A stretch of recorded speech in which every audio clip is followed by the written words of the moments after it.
प्रभु यीशु मसीह के सामर्थी नाम में आप सभी भाई बहनों को, प्रभु के दास दासियों को, जवानों बुजुर्गों को जय मसीह की। मॉर्निंग मन्ना में आप लोगों का एक बार फिर से स्वागत करता हूं। आज हम उत्पत्ति उसके 37 अध्याय से यूसुफ के जीवन से देखेंगे। मेरे प्रियो, यूसुफ का जीवन अपने आप में एक चुनौतीपूर्ण जीवन था। सबसे पहले पॉइंट हम देखते हैं, यूसुफ के भाई लोग जो थे वो यूसुफ से घृणा करते थे, यूसुफ के विरोधी थे। वो उसका विरोध करते थे, वो उससे जलते थे।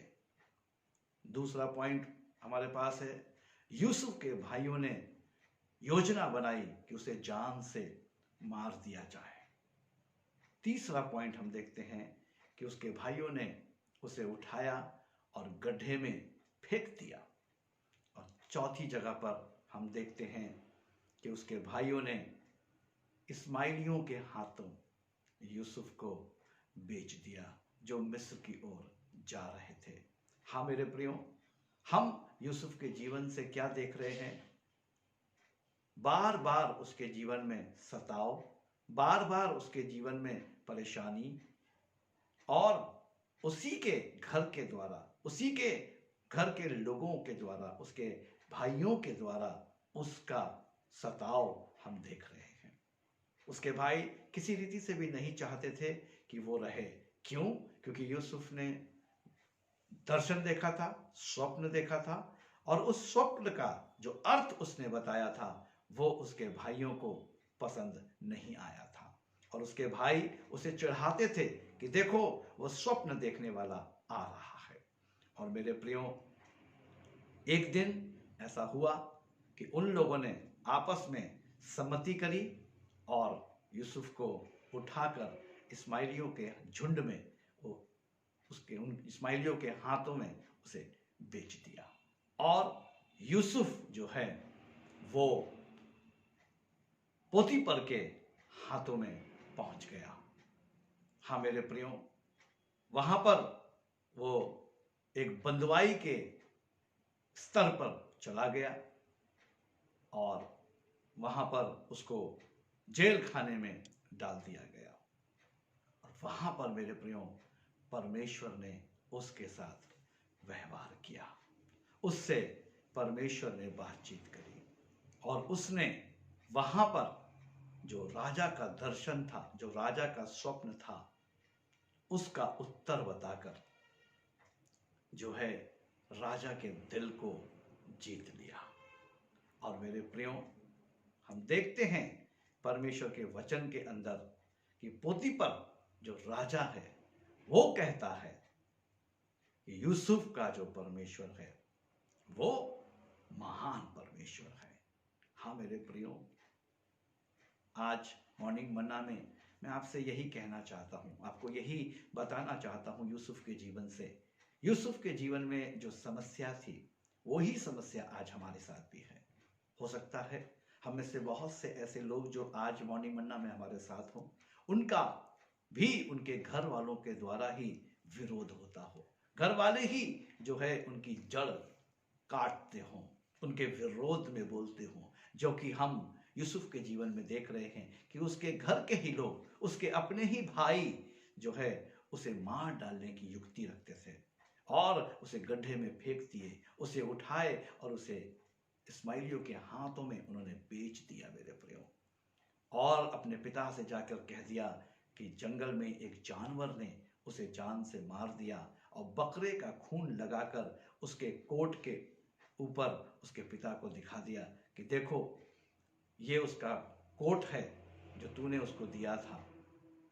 और मेरे प्रियो, यूसुफ तकलीफों से लड़ता जूझता अपने जीवन में आगे बढ़ा। वैसे ही मेरे प्रियो, हम में से बहुत से ऐसे लोग हैं जिनका जीवन इस प्रकार से है, चुनौती से भरा हुआ, चुनौतीपूर्ण, संघर्ष से भरा हुआ जीवन है।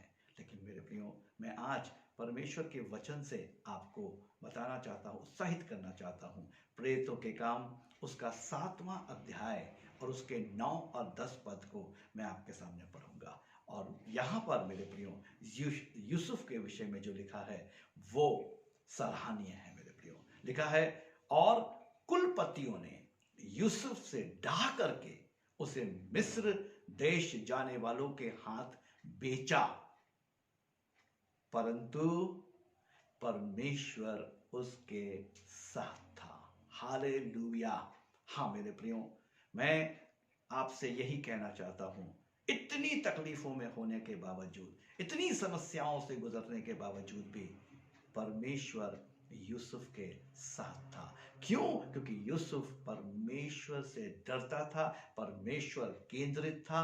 वो अपने भाइयों का हिसाब किताब रखता था और उसका पिता उसे बहुत प्यार करता था और वो अपने पिता की आज्ञा को बहुत मानता था और वहां से वो परमेश्वर के डर और भय में पला बड़ा और परमेश्वर को बड़े नजदीकी से उसने जाना मेरे प्रियो, और परमेश्वर ने उसका साथ दिया।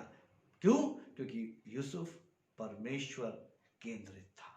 और 10वां पद जो है वो मैं आपके सामने पढ़ूंगा, और उसे उसके सब क्लेशों से छुड़ाकर मिस्र के राजा फिरौन के आगे अनुग्रह और बुद्धि दी।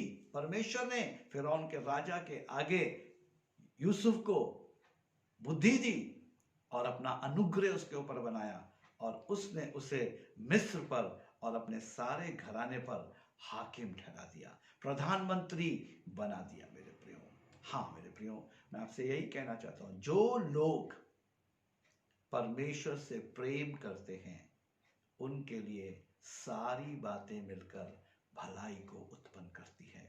रोमियो 8:28 में ऐसा लिखा हुआ है। इसलिए मेरे प्रियो, आज आवश्यकता इस चीज की है कि मैं और आप परमेश्वर केंद्रित हों, परमेश्वर को देखें, परमेश्वर की उपस्थिति में रहें और परमेश्वर का अनुग्रह की दृष्टि जो है वो हम पर बनी रहे, जैसे हम यूसुफ के जीवन में देखते हैं। आइए हम प्रार्थना करें। सर्वशक्तिमान दयालु प्रभु, अति करुणामय, विलंब से कोप करने वाले पिता, हम धन्यवाद करते हैं कि पिता परमेश्वर यूसुफ जैसे परमेश्वर पिता आप केंद्रित था। हाँ प्रभु, आपकी हजूरी में रहने वाला, आपसे डर और भय में चलने वाला, और परमेश्वर पिता आपका अनुग्रह उसके ऊपर था। जबकि परमेश्वर पिता प्रभु, उसके भाइयों ने उसे मार डालना चाहा, उसके भाइयों ने उसे गड्ढे में फेंक दिया, उसके भाई उससे जलन रखते थे, ईर्ष्या रखते थे, द्वेष रखते थे और उसके भाई उसे पसंद नहीं करते थे, उसके घर वाले उसे पसंद नहीं करते थे और अंत में परमेश्वर पिता उन्होंने इस्माइलियों के हाथ उसे बेच डाला और वहां से परमेश्वर पिता वो पोतीफर के घर में पहुंच गया। पिता परमेश्वर प्रभु जेल चला गया, लेकिन परमेश्वर आपका अनुग्रह उसके ऊपर था क्योंकि वो आपको जानता था।